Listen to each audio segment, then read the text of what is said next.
Hello, this is UCL Uncovering Politics, and this week we're looking at the role of information in state building. States need to be able to act. For that, they often need information on their citizens, but how do they get that information, and what are the implications for how well the state functions?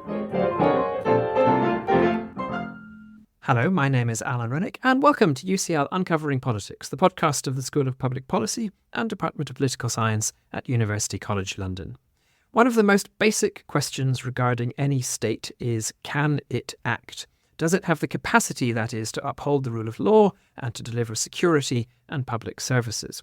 Whether a state has the capacity to act depends on many factors. One of the most fundamental is whether it has information on its citizens. You can't tax someone or assess their eligibility for services if you don't know who or where they are. But a weak state may be unable to require its citizens to provide information. It may have to rely on their wanting to do so. And that has potentially profound implications for how equitable state activities are, and therefore ultimately how the state develops and builds its legitimacy. While these fascinating and incredibly important issues are explored in a new article by one of my newest colleagues here in the UCL Department of Political Science, he is Dr. Jeremy Bowles, lecturer in comparative politics, and I'm delighted that Jeremy joins me now in the studio. Welcome, Jeremy, to UCL Uncovering Politics. And so we've got a lot to unpack in our conversation today. Even just from that brief introduction to your work, I think we can see that there's lots to get our teeth into here. Let's start then by laying some foundations. What exactly do we mean by state capacity, and why does it matter? I think that you did a great job describing it yourself, but I'll have a go.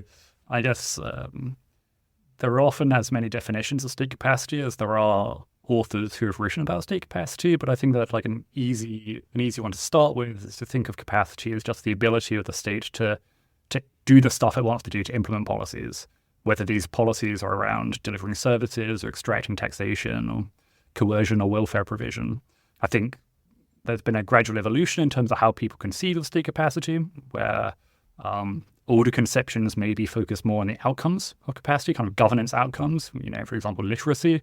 But more modern conceptions, I say, think more about what are the fundamental resources that states need in order to administer any kind of policy. So rather than thinking of capacity as constituting taxation, maybe capacity constitutes the resources a state needs to collect taxes from people. And so if you think about state capacity as having these resources required to administer a broad array of different policies, then naturally you start to think about like what are these resources you need to administer these kind of policies. And as you alluded to, and quite an important one that lots of very distinguished lineage of scholars have written about is information. That you basically need to know stuff about your territory, about your citizenry, in order to tax them, to deliver services to them, to administer welfare to them as well. Other ones that people write about are, for example, fiscal resources as a form of capacity, or the bureaucracy as a form of capacity as well. It's obviously a multifaceted concept, but at least in this paper and a lot of my work, I focus on these informational resources as being kind of an important aspect of capacity. And how kind of difficult is information as an element of state capacity? I mean, I guess me sitting here in London, being used to how things work in the UK, I kind of take for granted quite a lot of information that is just very widely available. But I suppose in a country where we're thinking about building this state capacity, often that's not the case. Sure. So, or historically, that's not the case as well. So actually, even in the UK, a lot of systems we think of as providing information to the government are actually fairly recent. So things like civil registration, for example, passports, a lot of these are 19th or 20th century creations. By contrast, in a lot of developing countries today, there's far less information about us available to our governments. One reason for this is just that citizens interact less frequently with their governments. Another reason for this is that there are fewer formal technologies for governments to learn about citizens. So some of my work, which we'll talk about a bit, thinks about civil registration, so foundational documentation, things like birth certificates. And even administering birth certificates is very expensive for a government because you have to be continually operating a bureaucracy capable of registering people as they're born. Other examples you might think of are the census, which historically, incredibly expensive, often quite contested political acts, and still today in a lot of developing countries it's extraordinarily hard and expensive to run a census, which only happens 10 years typically, partially because it's so expensive to do so. And so while we might think of ourselves, at least in the UK, as being, the government prospectively knows quite a lot about us, either historically today, even in the UK, or across much of the developing world, it's easy to find examples of where governments don't know very much about their citizens. So we know that state capacity matters. We know that information is an important aspect of this. What's the kind of problem in connection with this that was driving your research? How did you end up getting interested in this area? Sure. So I guess two directions. On the more academic side, there's a lot of this classic, really great work in political science thinking about how information, or legibility, you want to say, to follow Scott's famous term, how information affects governance, the downstream consequences of states knowing more about their citizens, and how important this is for state consolidation and political development and so on. There's much less thinking about where it comes from, about how do states actually develop this capacity. And a lot of the cases that are studied are basically in the context of quite strong, fairly coercive states, which are able to go out and identify people, register people, enumerate them, and so on. There's much less studying of contexts where it's states are weaker, basically, where we're often in developing country settings. And so the academic motivation was to think more about why is there so much variation in these informational resources if we think from this classic literature that they matter for so many different governance outcomes. What can you do if you don't know anything about people?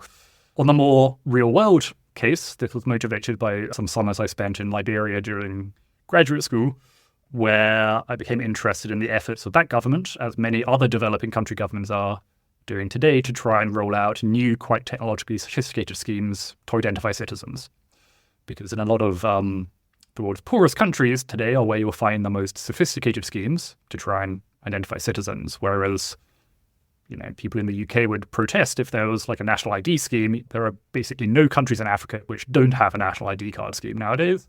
And I became interested in why are these schemes so popular but often sort of fail or find it very hard to reach high levels of enrollment among the population.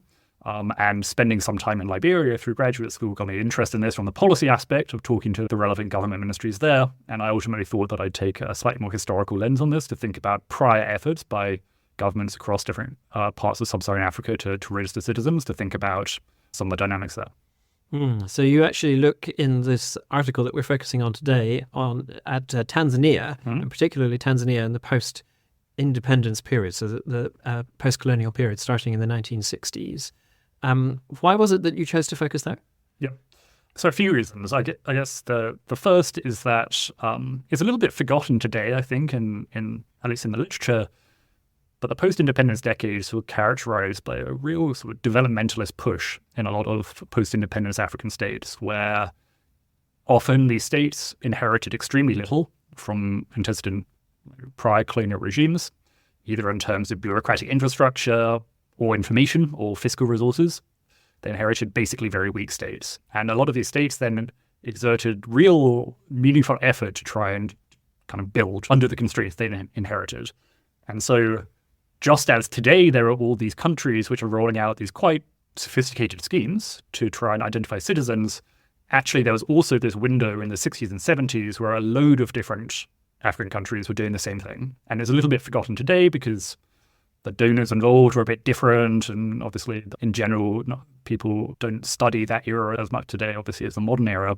But there are lots of these efforts in different countries back then, and so I thought that an interesting way to speak to potentially some of the trade-offs that governments face today is to look back in time and to think through some of the causes and consequences of these schemes in the early post-independence period.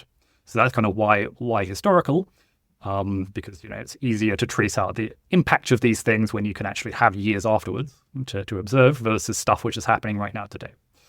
Why Tanzania? It's that Tanzania is a interesting, a super fascinating case for a lot of reasons.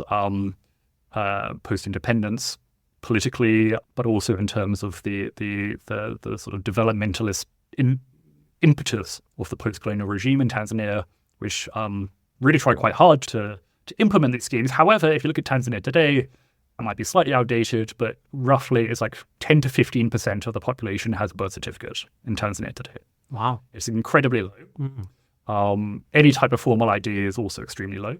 And so I thought it was interesting to say, like, here's this country which in the post-independence era was like held up as this modernizing, ambitious modernizing state, at least in the 1960s. But today, actually, rates of enrollment in these kind of informational schemes are extremely low. And so that motivated me to read more into the case. And so the core idea here is that actually it's quite difficult for states to get citizens to provide this sort of basic information on themselves. So I guess one aspect of that is that a relatively weak state may not be able to require and enforce rules saying you must register births and that kind of thing. And presumably also in a context where state legitimacy may be fairly low, then people don't kind of spontaneously want to do this because it's good for the community as a whole. There isn't that sense of attachment to the state. So therefore, you're relying on people thinking that it's in their own interest to provide information to the state. And that's kind of where you start in looking at this research, that we need to rely on people's interests, and that then sets up difficult incentive structures that states need to engage with. Do you want to just tell us what your starting thoughts are there? Yeah, and then I think well summarized, but much more clearly than myself. But I think you're exactly right that sort of the starting point here is to think that if we're in a state where it can coercively extract information from citizens, then that's one case. Where, a state where you can just send people out to register or enumerate or whatever you want to do to people, then that's sort of like one case. However, that's not relevant to a lot of particularly relatively poor countries. And if we're in these sort of contexts where coercion is sort of off the table, as it were, then really you need to rely on it being in citizens' own instrumental interest to comply with state demands for information or for other kind of policies as well. And so the starting point here is to think about what are these instrumental incentives going to look like to enroll with the state when it's like, I don't know, register your birth, get an ID card, this sort of thing. And what does that trade-off look like?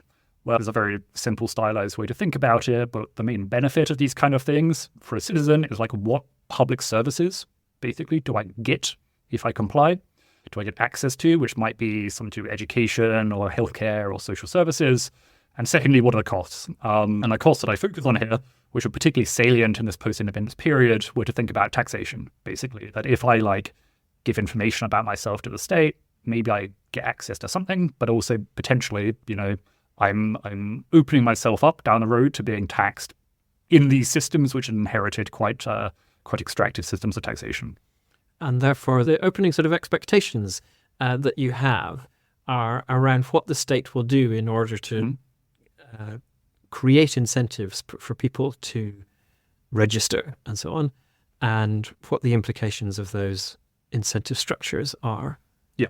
Basically, if we think about this instrumental decision facing citizens, plus having a context of a state which, is at least kind of intermediate capacity, then how do we what patterns might arise from these two contextual features?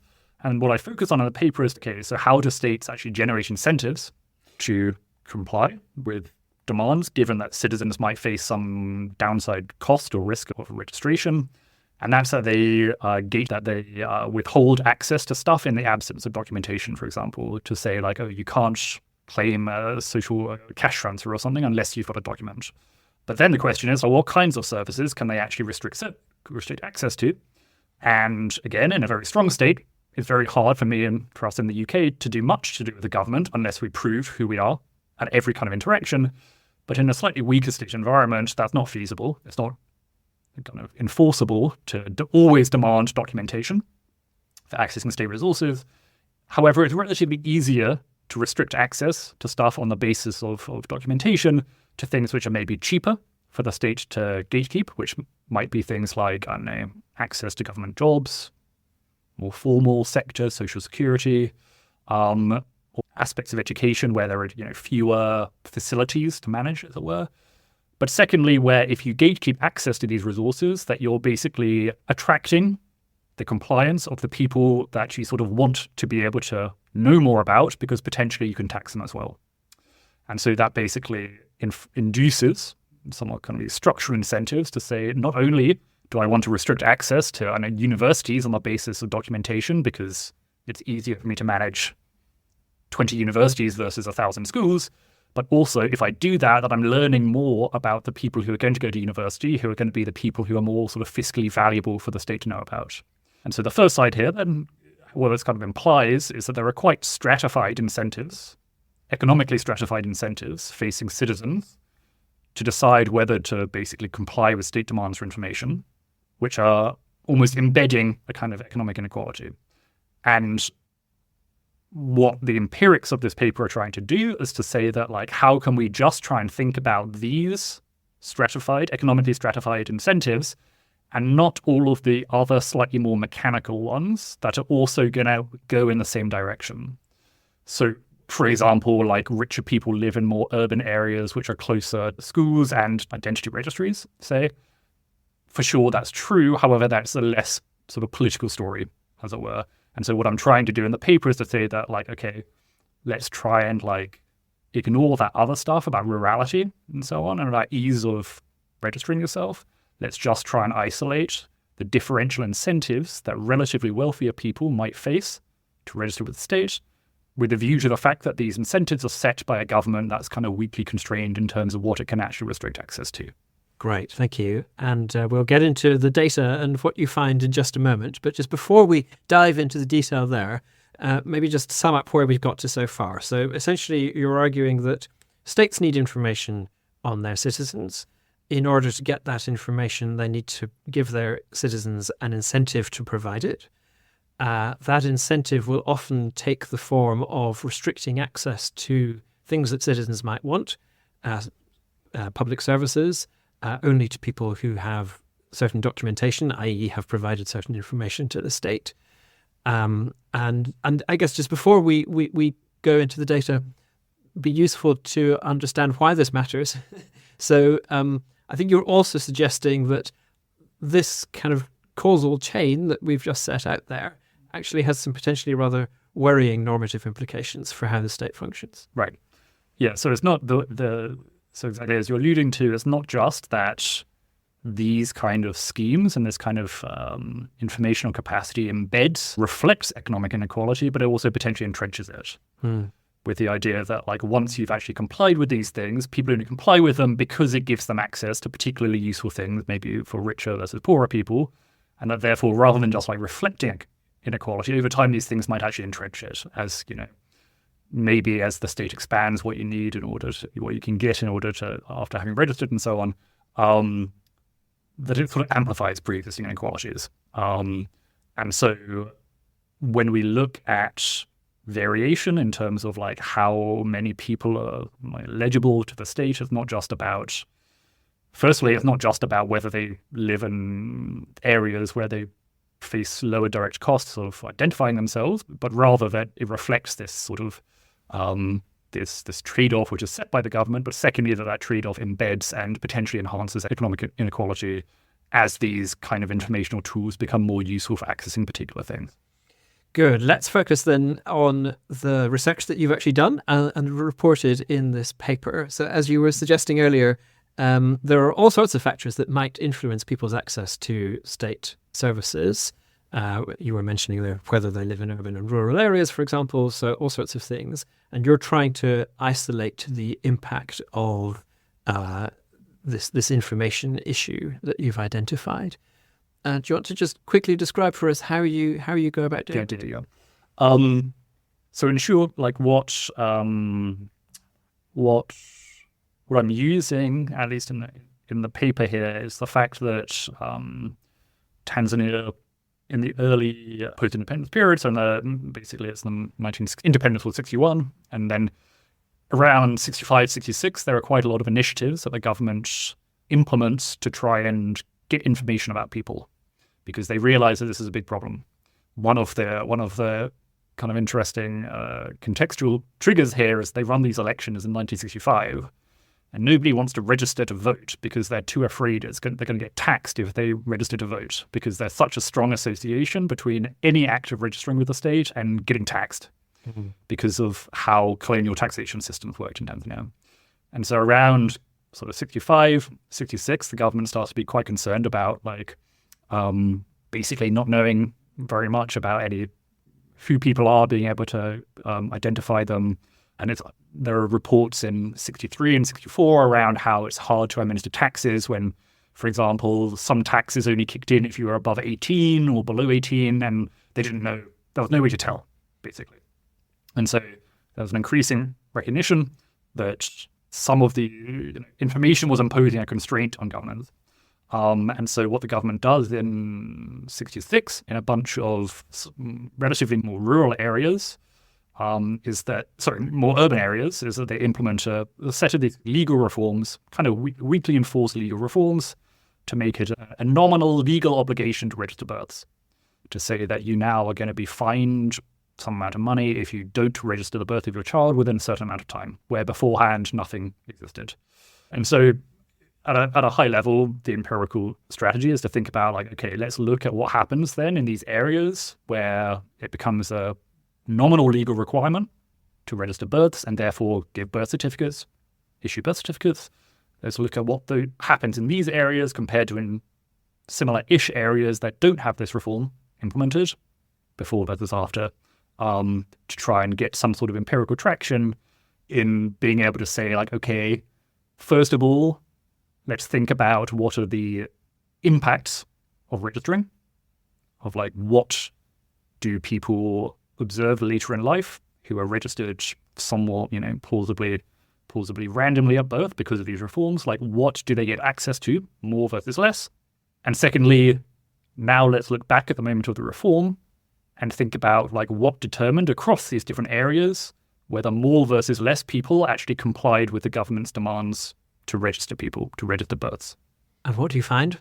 So there are two main areas of the results that I focus on in the paper. The first is to think about what are the consequences of registering with the state, and the second to think about what are some of the determinants of who complied with these reforms in light of some of the considerations we were just talking about. And so in terms of thinking about what's the impact to you, think of this as an experiment where what's your life like if you're given a birth certificate versus not. I look at a couple of different sectors, including how do your educational outcomes look different, how does your access to social welfare, social security look different, and also how does your exposure to taxation look. And so on the first of these, the interesting distinction is between more universal primary education, where there's basically no effect. People who are registered in this setting have no more or less access to attainment of primary education as observed later in life than those who aren't registered. However, they do have much more access to secondary and post-secondary education, which in this setting is very much associated with the economic elite. Much richer families, for example, are those who are going to secondary schools, which is quite a small portion of the population during this period in the country. And just to clarify, you're saying that there's an effect of whether they're registered or not that goes beyond the effect of their being richer. Exactly. So the idea is that you can sort of purge the estimates of all of that other stuff. Yeah. Just to think of this almost like kind of quasi experiment to say that if you are given a birth, if you're given documentation and you can prove you are to the state later in life, there are discernible increases in access to higher levels of education. And the same basic pattern of results applies when I look at social welfare and social security, where there aren't particularly strong effects on these more universal schemes to do with health insurance, but there are stronger effects on things to do with social security associated with government jobs and state employment, which again is very much associated with the economic elite.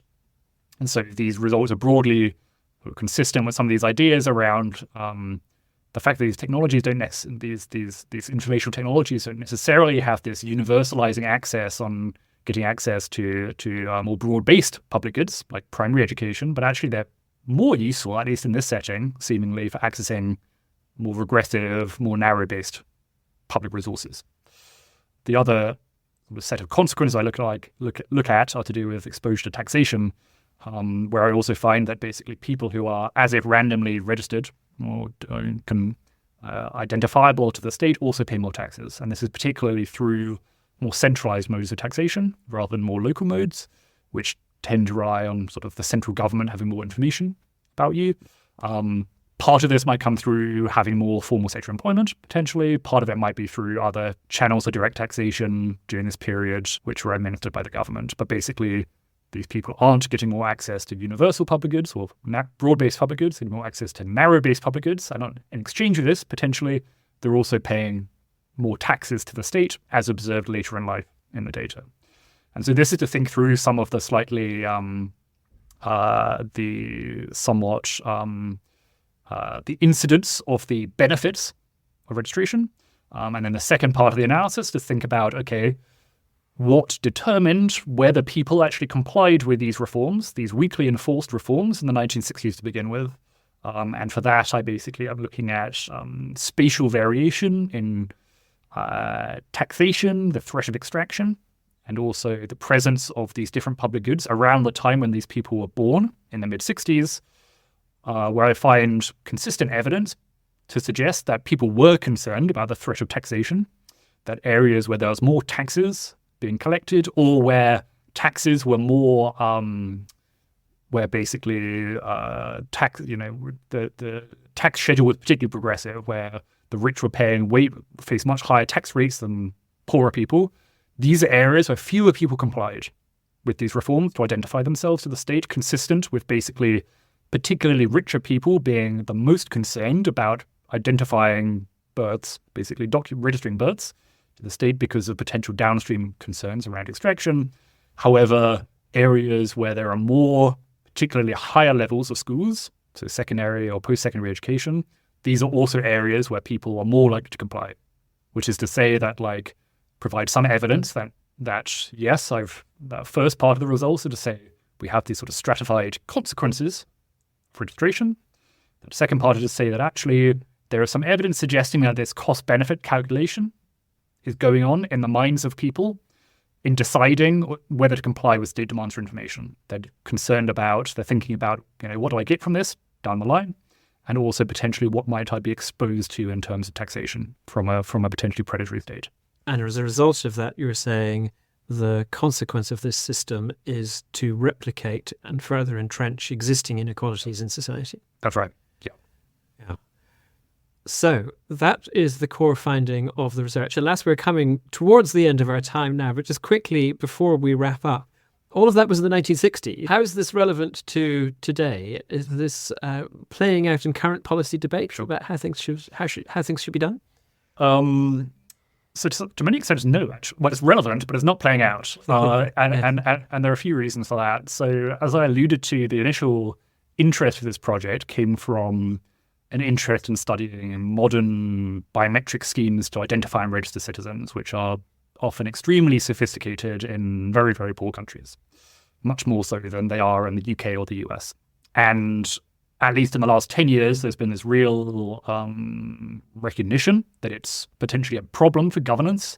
The fact that there are nearly 1 billion people in the world who can't prove who they are to the state, to their government. They don't have any birth certificate or national ID or passport or anything like that. But a lot of the solutions to this problem have been primarily a little bit technocratic.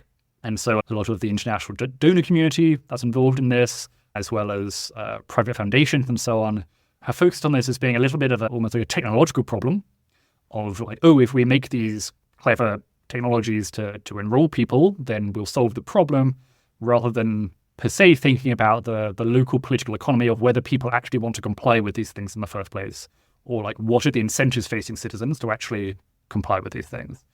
And there's often an assumption today that these technologies are sort of have a progressive incidence, and they're good for particularly poorer people, but I don't think that's obviously the case. At least, this is historical evidence I'm showing, but this was a nominally kind of progressive state, but actually the impact of these schemes was quite regressive. Just as today, it's sort of pointing to the fact that often citizens have quite mixed incentives on whether to comply, and secondly, governments also face these different incentives in terms of rolling these schemes out in the first place, and whether they necessarily face strong incentives to learn about the whole population.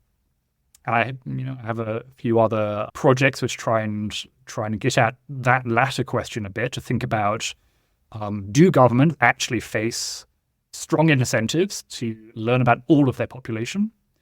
Or are these more truncated systems, like I describe in Tanzania, are these in some sense reinforcing, where actually they're quite happy just having informational capacity, as you might call it, covering relatively more economically elite people in the country versus expanding the sort of informational coverage to the whole population, because there might be some downsides of that. And I think that these are kind of questions which are important to thinking about both why a lot of these modern technological schemes have failed, but also to thinking about what are the actual prospective welfare implications of government's efforts to try and register everyone in fairly low capacity contexts.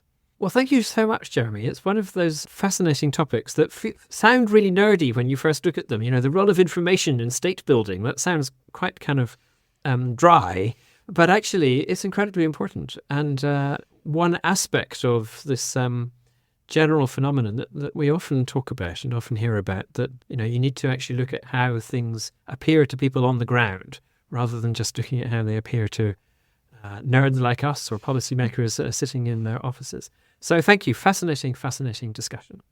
We have been talking about Jeremy Bowles's article, Identifying the Rich, Registration, Taxation and Access to the State in Tanzania, which was published in this month's edition of the American Political Science Review.